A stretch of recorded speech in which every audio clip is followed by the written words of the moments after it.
Hi, Student Success. Welcome to your Chapter 2 lecture video. So I'm going to start by going ahead and opening up the Chapter 2 textbook link.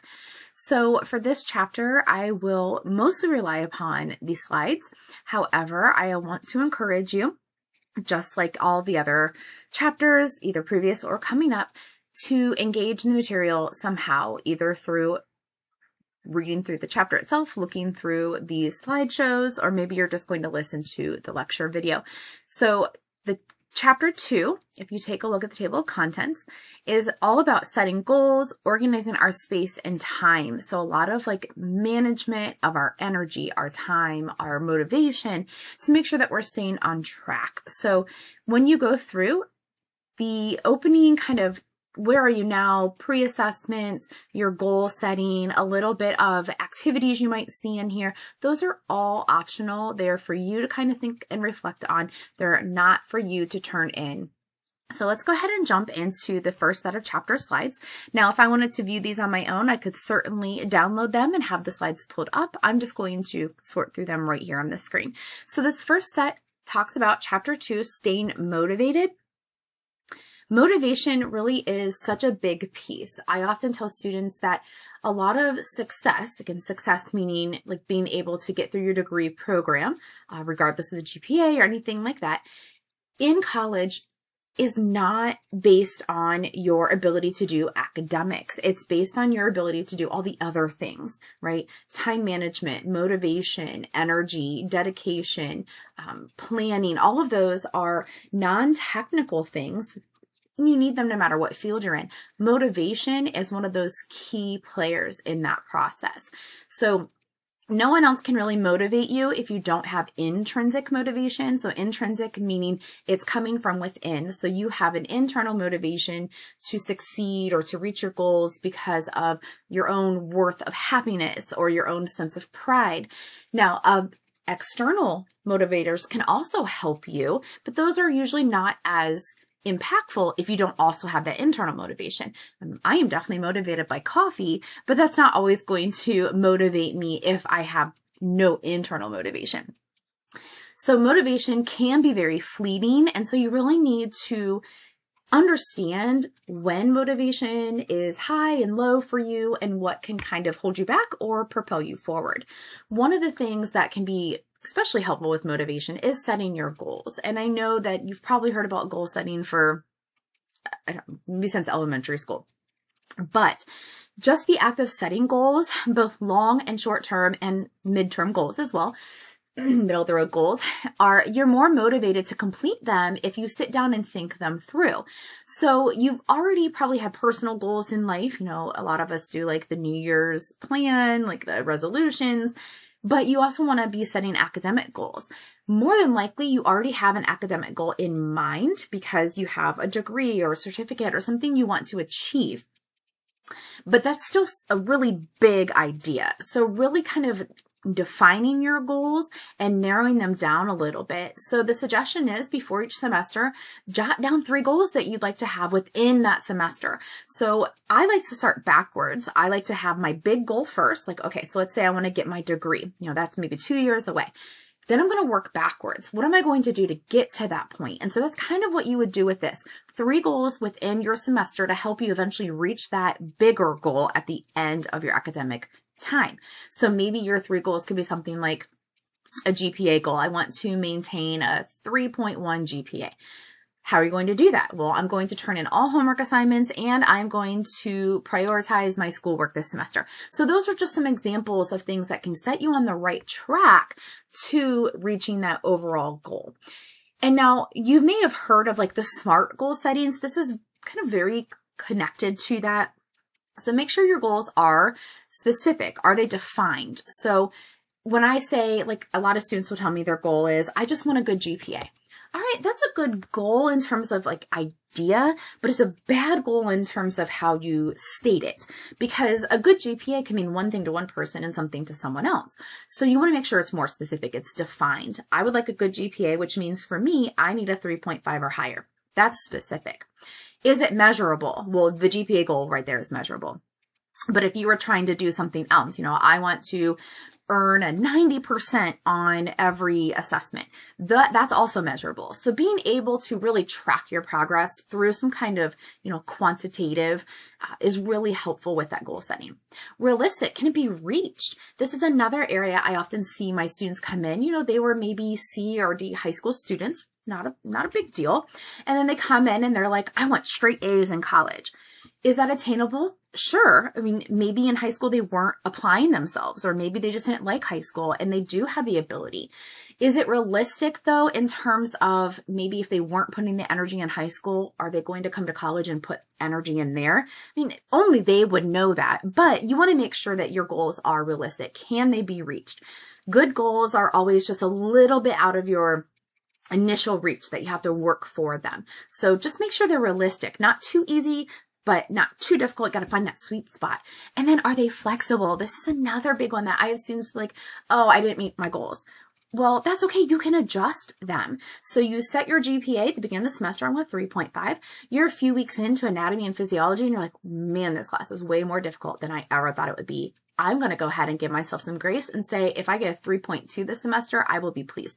It is totally acceptable to adjust your goals based on new information that comes to you throughout the semester.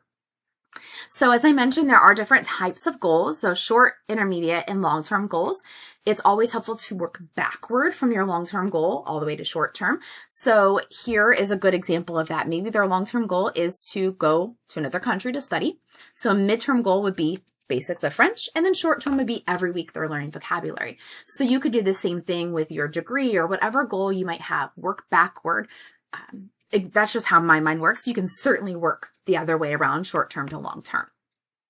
Process goals are what describe what we will do to reach our goal. So if our goal is, I want a 100% attendance this semester.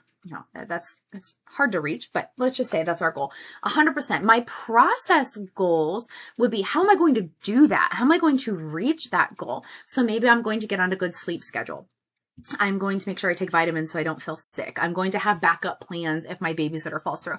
Something like that. Those will be the process goals, because it's great to have a goal, but if you don't have a plan for how to achieve that goal, the goal itself just becomes kind of hollow.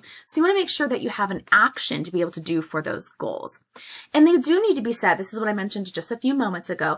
They need to be just a little challenging so that you have to work for it, but it's still attainable, because that does really help your motivation. So again, all of this is kind of going back to our goal setting is, in theory, going to help us with our motivation. We also want to consider things that may impact our ability to reach our goals, other outside influences. We can control certain things, but there are obviously most things that are way out of our control. Our children, or our social life, or family, our work schedule. So how can we look at those items that may impact our ability to meet our goal, and what might we do to make sure that they don't become obstacles? And all of this is to say, the more you follow kind of a structure for your goals, the more motivated you are to get there. Here are some other suggestions for getting motivated. Hopefully, this is still early in the semester, chapter 2. You're still feeling a little bit of motivation. The beginning of the semester is always a time where motivation is high because you're starting, you're excited, you're kind of getting into a routine. And then I usually start seeing student motivation start to wane around week 5 or 6, because that's when you're really in the thick of the semester. You might be getting overwhelmed. Other factors are coming into play. So you want to make sure that you are doing some of these things to be able to help maintain this particular motivation when you feel it start to drop. So what we want to look at is, let's just break up big assignments. It's really difficult to look at a research paper and be like, oh, I have to complete this in 2 months.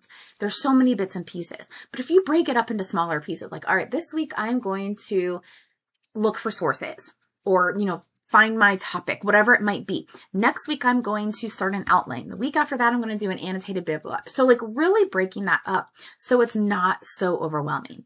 You could also use the 5-minute rule, which is basically just set a timer for 5 minutes. You work for those 5 minutes, completely focus on whatever task it is. And then when the time is up, you can stop, Or if you're still feeling that motivation, keep going. But at least you know the most I have to work on this is for 5 minutes. You want to set goals for each study session. So, okay, at the end of the study session, I need to be able to answer these review questions, or I need to be able to know these 10 vocabulary words. Little goals. Reward yourself. Like I said, I like coffee and chocolate. So sometimes I will use those as rewards. If I know I have a huge task or something and I need that extra motivation to get through it, I might give myself these little, I call them bribes. I bribe myself. And then seek help if you need it. I've mentioned this in previous videos, like welcome videos and stuff, but getting a degree is difficult. If it was easy, more people would have them. So seek help when you need it. Don't hesitate. Don't think people are going to question you because you have questions. I have multiple degrees, and I can tell you that I utilize the daylights out of resources. I used my advisors and my committee chairs and the writing center, all those different things, because getting a degree is tough. And so it'd be unusual if you didn't need help at some point. So please seek it. And that's why people are here at the college, to help you. Some other suggestions for staying motivated, that intrinsic motivation, trying to figure out, okay, what really drives me? What am I passionate about? That's going to help you with your motivation. And then you can splash some extrinsic motivation in there. So whether it's like, if I get this done, I'm going to give myself an hour of video game time, or whatever it might be to help you with that. Add a variety. Make sure that you are maybe studying for math one day and then science. I'm using very basic subjects here. And then the next day you study science and then math, or you use flashcards one day and you use something online. So kind of just jazzing it up a little bit. Study groups, it is wonderful to have different perspectives and talk to people who might see things differently from you to help you understand. A teacher might be able to talk to you about something for 10 minutes and you're just like, I have no idea what you're saying, or I can't grasp it. But then a peer can tell you and you're like, oh, I get it. Keep a schedule. Whoa, so important. And I know also so difficult depending on your life circumstances with work and kids and all of the things. But when you are in school, it's so imperative to keep a schedule, have a routine, especially if you are only taking online classes or a mix of online and face-to-face, because sometimes students forget to rule in, I need time to schedule to read, to log in, to watch videos. So keep a schedule. Use positive self-talk. This is something that my middle child really struggles with. And so every day I try to give him at least 3 positive compliments, because if I talk nicely to him, hopefully he will start talking nicely to himself. But we need to talk nice to ourselves. We need to be kind to ourselves.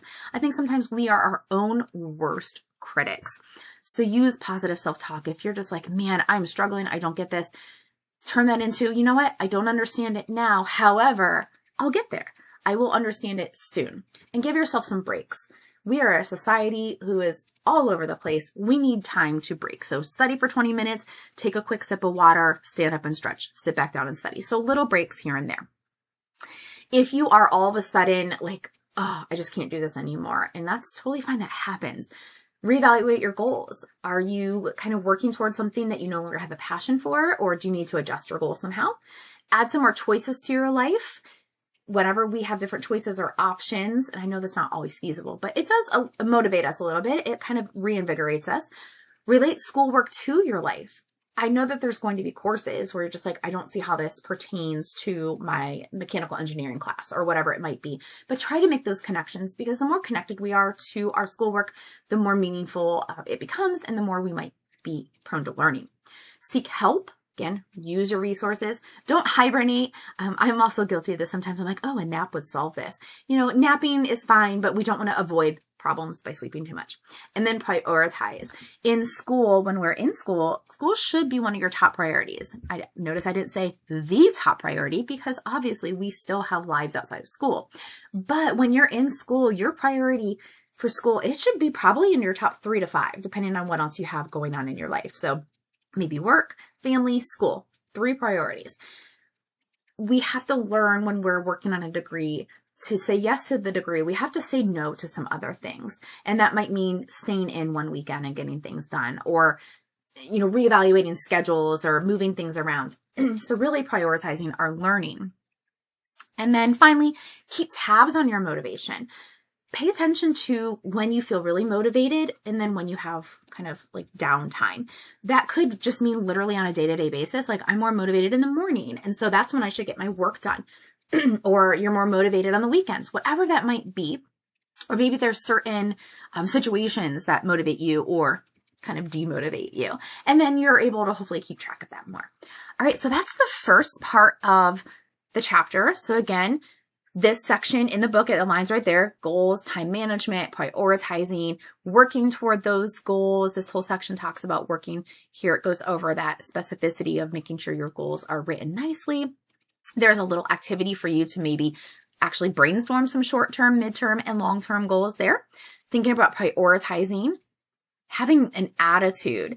Sometimes we might have a negative attitude towards our schoolwork because it's frustrating, overwhelming, takes a lot of time and money. So like looking how our attitude is and how that alone will kind of defeat motivation if we don't have the right attitude. So this all goes into more detail about, who to surround ourselves with, if we are fighting change, our fears, all of these things to help us ultimately stay with our motivation. Here's a nice little list. Also, I like this list. Really saying it out loud. When I was going through degrees, we called them like critical friends, critical peers, and we would try to motivate each other. We would check in with each other every couple of days, like, hey, how's it going? Or, hey, I'm going to take a test on Friday. I'm going to study. Check in with me to make sure that I'm actually studying or see how it goes. So this is a whole list of also ideas of how to stay motivated. Connecting with other people are going to help you be more motivated. There's research coming out of Syracuse University. Vincent Tinto does a lot of research on student retention and retaining in college. And one of the biggest things he is how engaged you are on campus. Are you networking? Are you involved? That's going to help with your motivation as well. So again, this whole section talks about what to do if you have a setback, if you have problems that you need to solve. So all of that is focused in there. And I know the slides kind of really summed it up. All right, now we're going to move on to the next part here, organizing our space and time. So how we kind of look at how we organize space and time is helpful to make sure that we are on the right track to studying, to reading, and putting in the time we need. You need your own space, and we're talking about literal physical space. So in my office, in my home, I have a home office that I come down here and I work, I record lectures. My kids know, like, this is my academic space when I'm at home. So finding that space in your home, it could be at your dining room table, hopefully not during the middle of dinner, but it could be on your front porch in the morning, whatever it looks like, but finding a physical space and then creating the mood, because different places do create different moods and different mindsets. And so how can you control that? So the first thing is you want to choose a place you can associate with studying. So hopefully not your bed. Like, right, we associate our bed with sleep and rest. So it needs to be in a place that can be associated with academics, a desk, a chair, something like that. A lot of research when it comes to like studying and student success will actually say you should never study at home because you need to be in an academic space. You need to be on campus. You need to be in a library. Now, that's not always feasible. You can't just get up every time you need to study when you have kids at home or you have a work schedule or whatever the case is. But that's why it's important to make sure wherever you are studying has that academic space. And it should be available when you need it, meet your needs, both physically and psychologically. Make sure it's the right headspace. Again, like I mentioned, not the dining room table at dinner time. That's not going to be a great physical or psychological space for studying. Sometimes you might need to set the boundaries with other people in your home. If your study space is in your home, like, hey, when I'm in this space or during this time of day, I need to be studying. Try to keep it organized and free of distractions. I am one where if there's a lot of clutter, I'm going to be distracted. So I have to have kind of things tidy. Plan for breaks. Give yourself some time, every 20, 30 minutes. Know your kind of level of, okay, this is enough. I need to take a break. And then just know that you're going to be interrupted. So kind of build that in or prepare for it. Multitasking. All right. So for a long time, people thought multitasking was like, oh, it's great. You save time. You can do two things at once. And in normal, quote unquote, everyday life, sure, we can multitask. We can make dinner while we're watching a TV show, or, we can talk to our child. We'll also send a quick text message. However, when we're talking about academic multitasking, it's actually detrimental. I do something in my face-to-face classes where I make them multitask and I make them single task. And about 99% of the time when they single task, the work is higher quality and it takes less time. So that's what the research says coming out of like MIT in the last decade, is that multitasking actually takes you longer and it splits your attention. So you do poorer quality work. So just keep that in mind. Maybe you want to make sure that you're not reading your text messages while you're trying to study for a test, or you're not taking notes while also looking at the TV. So those type of things. So make sure you're focused at one thing at a time. And then here are some other things to kind of, again, your study space, your study time.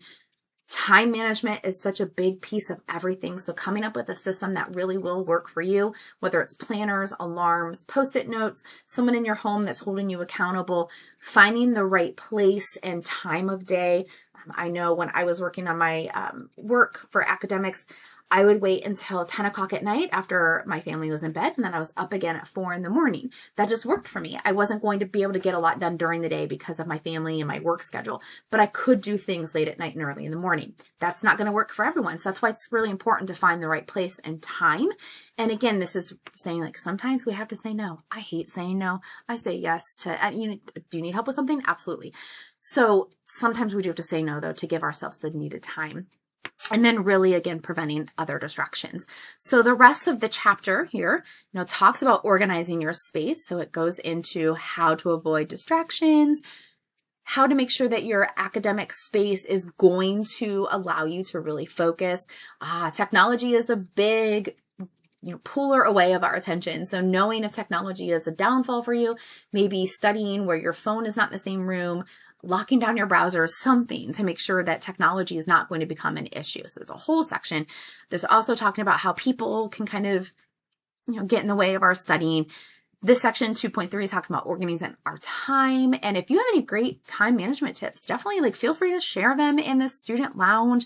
There's a little check-in about your time. I always like to encourage students to analyze their time.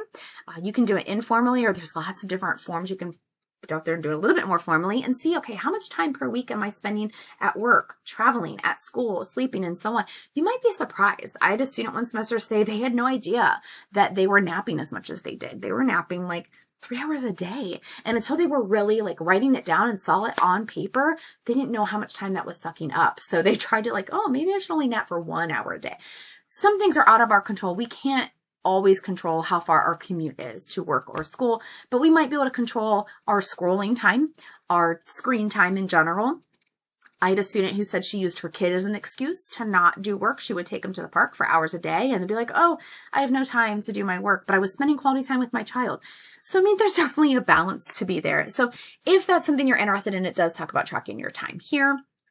There's a little log there, some other time management tips and things to consider. How many hours you spend everywhere. Again, so this is all about time management, and they give some great strategies for time management here. Sometimes this one is the hardest thing for me to do. They also call it sometimes eat the frog. Do something that's really important or really difficult first. Get it out of the way, and then the rest of the tasks are easier. However, if you are you have trouble getting started or motivated, sometimes a little task might get you kind of on the right path. So you know you best. See which works for you well. So again, nice little list. Here's some procrastination. All of us, I think, battle with procrastination at one point or the other, whether it's constant or just every once in a while. So we need to know why we procrastinate and how we can come out of that. So please, if you're a procrastinator, really spend some time on this section right here. Here are some suggestions on ways to manage your time, tools to do so. Planners. The college gives free planners. If you're on campus, you can stop by the bookstore the first week or so of the semester. They give away free planners. You can also obviously use any online tools, and there's some tips for planning. Some to-do list information. I have a weekly, a monthly, and a yearly to-do list. So I really try to utilize my to-do list. That's what helps keep me motivated, is crossing items off the list. All right. And then, of course, if you work, sometimes that becomes even more challenging, although a lot of research will say that students who work part-time and go to school part-time actually do the best. That's just statistically. That does not mean if you're not doing one of those things or you're doing full-time of the other, that doesn't mean that you're not going to do well. It's because those people have school and work pretty equal, and that they have to manage their time. They have to learn how to manage it. So it makes them kind of use those strategies and those tools. If you have a family, some time management tips for that. If you are also a student athlete, this would apply to like CCP students. And then again, some end of the semester stuff. So once again, I encourage you to make sure you spend some time in the chapter that really kind of resonates with you. And then let me know if you have any questions.